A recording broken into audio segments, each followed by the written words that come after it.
천국은 저는 가끔 생각할 때 꼴등도 영광스럽다고 생각합니다. 하늘나라 들어간다는 것이 보통 우리는 쉽게 이야기를 했습니다. 그러나 성경을 깊이 이렇게 여러 각도에서 이렇게 본다면 우리가 그렇게 쉽게만 생각할 수 없는 면이 많이 있습니다. 누가복음 10장 20절에 보면은 예수님께서 70명의 그 제자들을 전도 파송을 했습니다. 그리고 그 전도 파송을 받은 70명의 사람들이 제자들이 전도하면서 그 경험한 일을 생생하게 예수님께 보고합니다. 우리가 나가니까 막 그냥 귀신들을 명하니까 귀신이 막 쫓겨나가고 병자들에게 손 얹은 즉 막 병이 나고 너무나 신나고 재미있습니다. 너무 기쁩니다. 신납니다. 이야, 나는 뭐 그런 능력이 없는 줄 알았더니 뭐 해보니까 뭐 귀신 그거 아무것도 아니던데요. 그렇게 기뻐하며 보고를 했습니다. 그때 예수님께서 귀신이 너희에게 항복하는 것으로 기뻐하지 말고 너희 이름이 하늘에 기록된 것으로 기뻐하라. 우리는 가끔가다 뭐 능력을 행하고 막 그냥 귀신이 쫓겨나가고 뭐 기도하니까 기도 응답받고 전도하고 충성하고 이런 이야기들을 자꾸 앞세우는 경향이 있어요. 왜냐하면 그것은 선교자로부터서 비롯된 것일 겁니다. 왜냐하면 그것을 자꾸 자극하고 동기부여를 하고 그렇게 해야 교회가 유지되니까, 눈에 보이는 현상교회는 유지되니까. 그러나 여러분들이 자칫 착각하면 큰 코 다칠 수 있다고 하는 것을 이해를 해야 됩니다. 몽타주라고 하는 것이 있어요. 본 사람도 없고 또 본 사람이랴 얼핏 지나가다가 그림자를 봤다거나 옆모습을 봤다거나 이런 사람들의 그 이야기들을 전부 다 종합해서 그림을 그리는 겁니다. 그래가지고는 하나의 그림을 만들어가지고 몽타주를 만듭니다. 그런데 사실은 그 몽타주가 정말 진짜고 비슷할 수도 있고 엉터리일 수도 있습니다만은 어쨌든 간에 그 몽타주를 만들어서 범인을 잡으려고 합니다.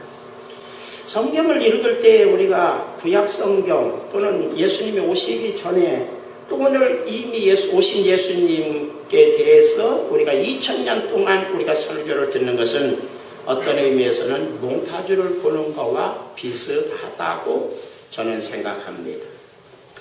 자, 이 몽타주라고 하는 거, 예수님의 몽타주는 꼭 뭐 세상 범인을 잡을 때 사용하는 그 몽타주하고는 똑같은 의미는 아니지만 이 몽타주는 영안이 열리고 하나님과 동일한 가치관과 인생관을 가진 사람에게는 명확한 사진처럼 확실하게 보일 것이지만 인간적이고 육적이고 세상적이고 또 이러한 물질적인 가치관과 인생관을 가진 사람은 이게 무엇인지 보면 볼수록 알 수 없는 어떤 이상한 것이 되어서 코에 걸면 코걸이가 되고 귀에 걸면 귀걸이식이 되고 만다 이거죠. 예수님 시대는 유대교가 정통교회입니다.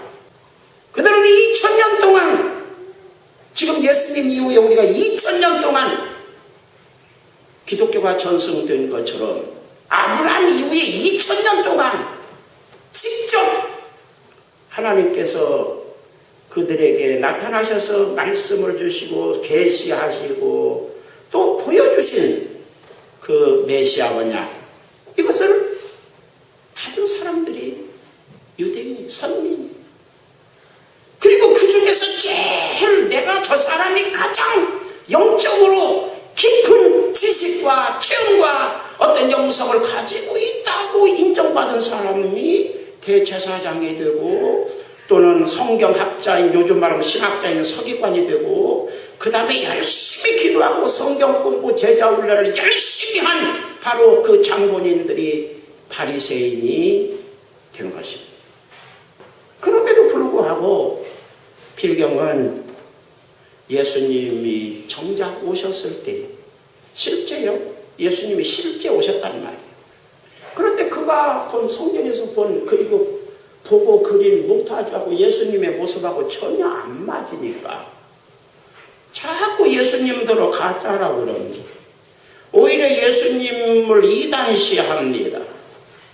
그래 이게 이제 예수님은 뭐라고 그럴까? 야, 내가 진짜야. 내가 바로 구약에서 아브라함이, 다윗이, 모세가 예언한, 선지자들이 예언한 바로 하나님이 보내신다고 한 바로 그 메시아다.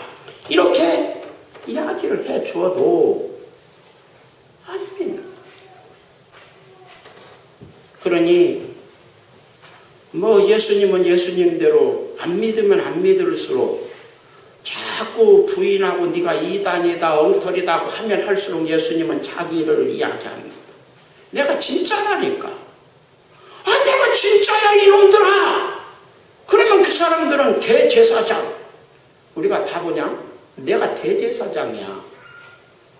나는 수십 대에 걸쳐서 하나님을 믿고 성경의 전면교육을 받은 사람이고 정말 최고의 영성을 가진 사람으로 모든 성도들에게 공인받아서 뽑힘받은 바로 그 사람이야. 서기관, 나는 성경학자야, 신학자야.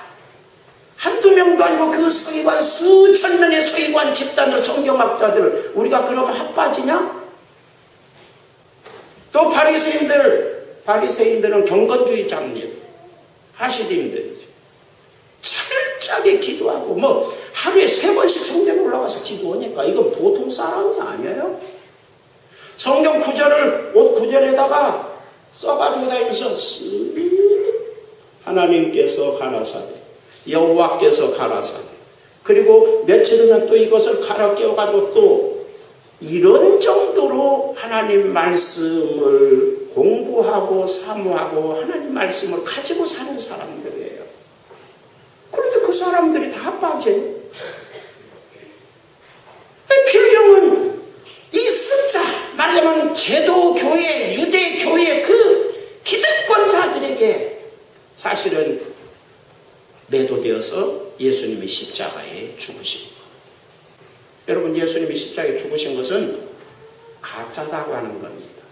제가 하나님이다, 하나님은 메시아다, 하나님과 나는 동일한 하나님이다 하고 주장했기 때문에 죽으시는 겁니다.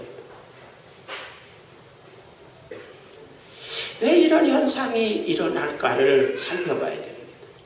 왜 이런 현상이 일어났을까요? 물론 그 당대 그 본인의 신앙도 굉장히 문제지만 2000년 동안 내려오면서 인간적이고 세상적이고 물질적인 가치관과 인생관을 가진 사람들이 교회를 장악하고 그 사람들이 자꾸 설교하고 성경 공부를 가르치다 보니까 그 잘못된 성경 해석이 자꾸 기초가 되고 그것에 또 덧붙여서 예수님이 오실 때는 예수님의 참모습하고는 전혀 다른 이상한 괴물이 메시아로 사람들에게 전파된 겁니다. 여러분 기억할 것은 육적이고 세상적이고 물질적인 성경 복음 해석은 기독교를 괴물로 만드는 것입니다. 이건 괴물입니다. 전혀 거기에 중독된 사람들은 진짜 메시아를 이해할 수 없습니다. 영원히 하나님과 동일한 가치관과 사고방식을 가진 사람에게는 사람들이 볼 때는 희미한 것 같아도 선명한 사진을 보는 것처럼 예수님, 메시아 예수님을, 구원의 예수님, 영생의 예수님을 이해하고 믿게 되는 줄로 믿습니다.